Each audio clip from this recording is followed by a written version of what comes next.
संख्याओं 2.1 और 0.35 का एलसीएम ज्ञात कीजिए।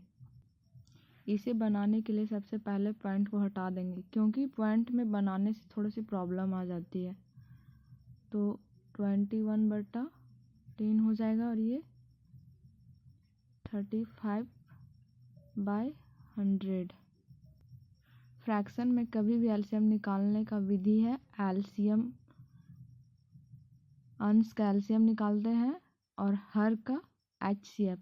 तो एचसीएफ को समान करने के लिए हम इसमें 10 से गुणा करेंगे, तो एचसीएफ मेरा 100 हो जाएगा। एलसीएम आ जाएगा 210। अब 100 से इसमें डिवाइड देंगे तो आ जाएगा 2.1। आंसर कितना हुआ? 2.1।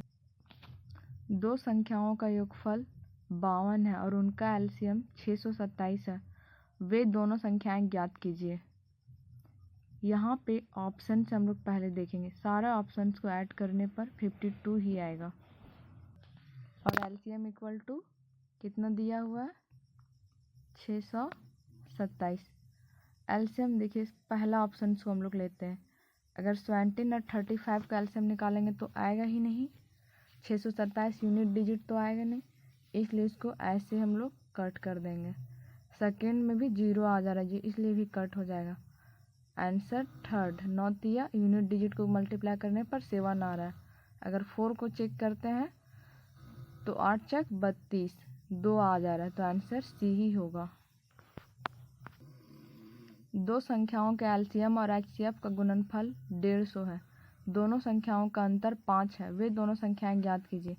अब सारे ऑप्शन को देखिए, सब में 5 का ही डिफरेंस होगा। क्यों ना ही हम एलसीएम और एचसीएफ का गुणनफल 150 ही ऑप्शन से ही चेक कर ले। अगर फर्स्ट ऑप्शन में देखते हैं 20 और 25 का एलसीएम निकालेंगे तो 150 नहीं आएगा, क्योंकि 30 और 25 को चेक करेंगे, देखते हैं।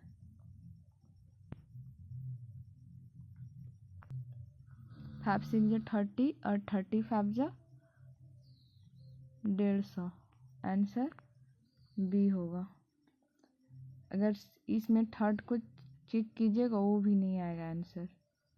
15 और 20, 5 तिहाई 15 और 5 छक 20, 5 छक 20 और 20 तिहाई 60 ही आ रहा है। इसी तरह डी भी नहीं होगा, आंसर सी बी ही होगा।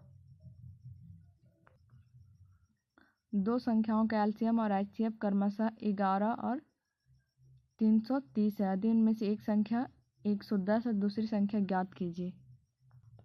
इसे निकालने का तरीका है एलसीएम गुने एचसीएफ इक्वल टू पहली संख्या इंटू दूसरी संख्या। एलसीएम कितना है? 11। थोड़ी सी मिस्टेक हो गई है आंसर में, पहले एचसीएफ होना चाहिए था, उसके बाद एलसीएम इक्वल टू कितना हो जाएगा? 330। और एचसीएफ कितना दिया है? 11। पहली संख्या 110, दूसरी संख्या को हम बी मान लेते हैं। 11 से 11 खत्म, 0 से 0 खत्म, तो बी इक्वल टू कितना आया? 33। Answer D.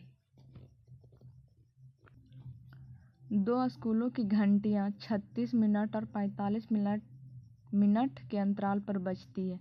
यदि दोनों 9 बजे एएम पर एक साथ बजती तो वो फिर कब एक साथ बजेगी? कभी भी इस ऐसे प्रश्न को एलसीएम विधि से ही हल करते हैं।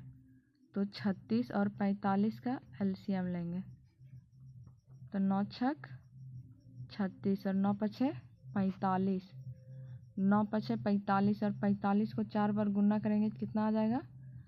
180। इसे ये तो मिनट में दिया था, इसलिए आवर में चेंज करने के लिए 60 से भाग करेंगे तो कितना आ जाएगा? 3। मतलब आंसर आया 3 आवर्स। तो घंटी पहले कितना बजे बज रही थी? 9। अब 9 में 3 जोड़ देंगे तो कितना आ जाएगा? 12। मतलब आंसर कितना हो जाएगा? दोपहर 12 बजे। Thank you. अगली बार मिलेंगे नेक्स्ट वीडियो में।